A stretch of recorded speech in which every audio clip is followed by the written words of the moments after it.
Boa tarde. Você já viu um OVNI, um objeto voador não identificado? Você já conversou com um ET, um extraterrestre? Na estreia do programa Paraíba Repórter, nós vamos falar sobre discos voadores na Paraíba. O repórter Rômulo Azevedo conversou com especialistas no assunto e percorreu os caminhos onde foram registradas aparições de OVNIs aqui no estado. E mais, ele conversou com um extraterrestre, ouvindo uma mulher que diz fazer canalização desses seres desconhecidos.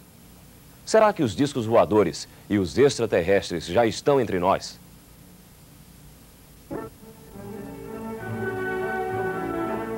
Imagine um número que você não pode imaginar. Esse número, que não cabe na compreensão do homem, é o número de estrelas e planetas que existem no universo. Conhecendo esta realidade matemática, fica até difícil acreditar que a Terra é o único planeta habitado que existe no firmamento. O cinema sempre acreditou na existência de outros povos e na existência de discos voadores, tornando plausível esta realidade desconhecida. No Brasil, uma carta do padre Anchieta para o rei de Portugal falava sobre a existência do boitatá, um boi luminoso que voava assombrando os indígenas. A carta, datada de 1560, é o registro mais antigo da presença de OVNIs aqui no país.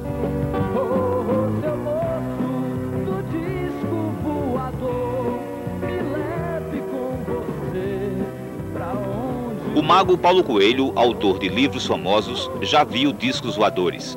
A primeira vez foi em uma praia do estado do Rio, onde ele estava com o parceiro Raul Seixas. Com o Raul, a gente estava numa praia, faz muito tempo, mas eu me lembro que a gente estava numa praia, enfim, conversando abobrinha, não falando nada, e de repente passou um disco que fez um zigue-zague, parou, desceu, subiu, e claro que sempre que isso acontece, um não acredita muito, né?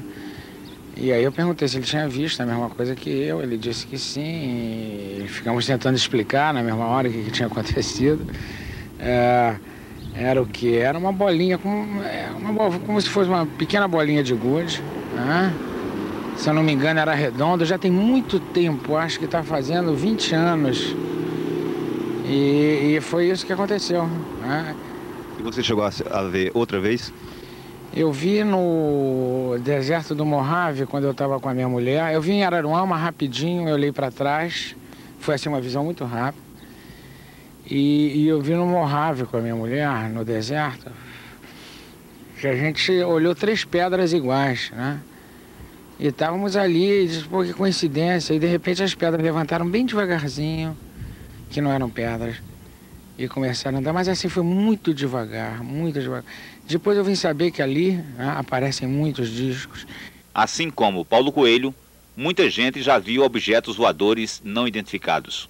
Pessoas como o engenheiro paulista Claudeir Covo, que estuda o aparecimento de OVNIs aqui no Brasil há 28 anos e é um dos ufólogos mais respeitados na América Latina. Claudeir é o presidente do Centro de Estudos e Pesquisas Ufológicas, que funciona em São Paulo e foi fundado em 1975. Claudeir, por que os discos voadores procuram o planeta Terra? Nós não sabemos ainda o porquê do interesse desses seres pelo nosso planeta. Talvez algum tipo de minério, algum tipo de experiência por parte desses seres, talvez a própria biologia em si do planeta, alguma falha geológica, ou seja, existem situações que nós analisamos como hipótese de trabalho, mas ainda não sabemos exatamente o porquê que esses seres estão fazendo presença em nosso planeta. Claudeir, você tem alguma informação sobre a aparição de discos voadores aqui na Paraíba? Agora, recentemente, teve uma ocorrência na região do Curimataú. Os ufólogos aqui de Campina Grande estão exatamente nesse presente momento fazendo o levantamento dos fatos no local. A seguir, os discos voadores em Campina Grande. A primeira vez que um disco voador foi fotografado com nitidez aqui em Campina Grande foi em 1969, mas tudo não passava de uma farsa. E o disco fotografado era semelhante a este, feito com 2 pratos de metal e um pedaço de papelão pintado. O autor do disco de fantasia foi o fotógrafo e cineasta Machado Bittencourt. Ele conta que a brincadeira arquitetada por ele causou grande impacto na época, deixando os concorrentes malucos com o furo.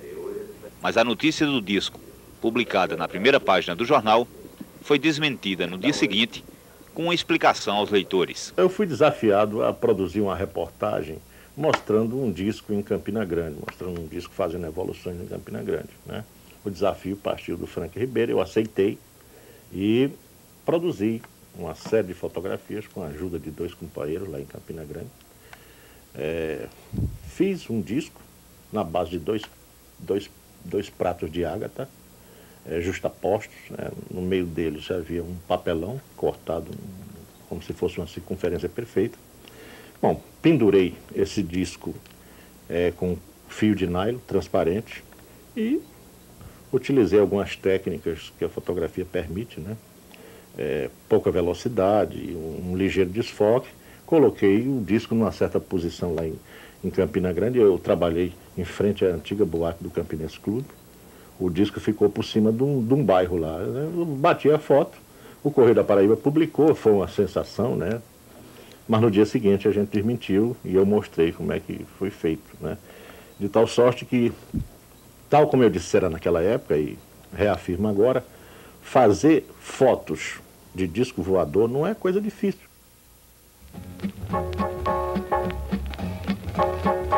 Esperada, marcianita, assegura os homens de ciência que em 10 anos mais tu e eu estaremos bem juntinhos.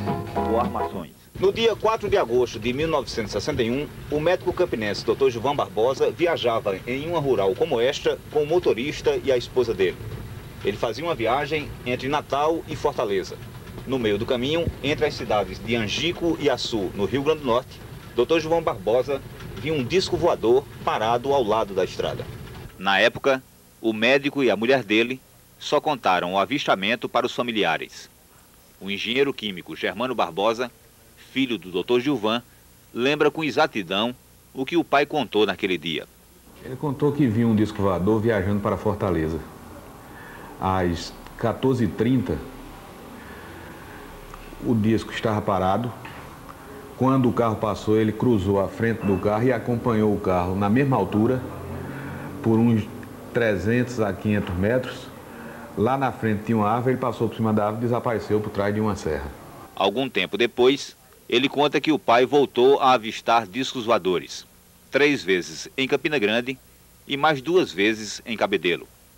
Estes contatos do médico Gilvan Barbosa alcançaram, anos depois, repercussão nacional, tendo sido noticiado em jornais importantes aqui do Brasil e despertado a atenção de ufólogos argentinos que escreveram para o médico pedindo detalhes dos casos. O engenheiro Germano Barbosa afirma também que o pai, que morreu em 1983, teve 2 contatos com seres extraterrestres. Ele teve 2 contatos que ele acredita ter sido com seres extraterrenos. O primeiro foi um rapaz que chamou pelo nome na antiga Flórida, onde hoje é o Calçadão.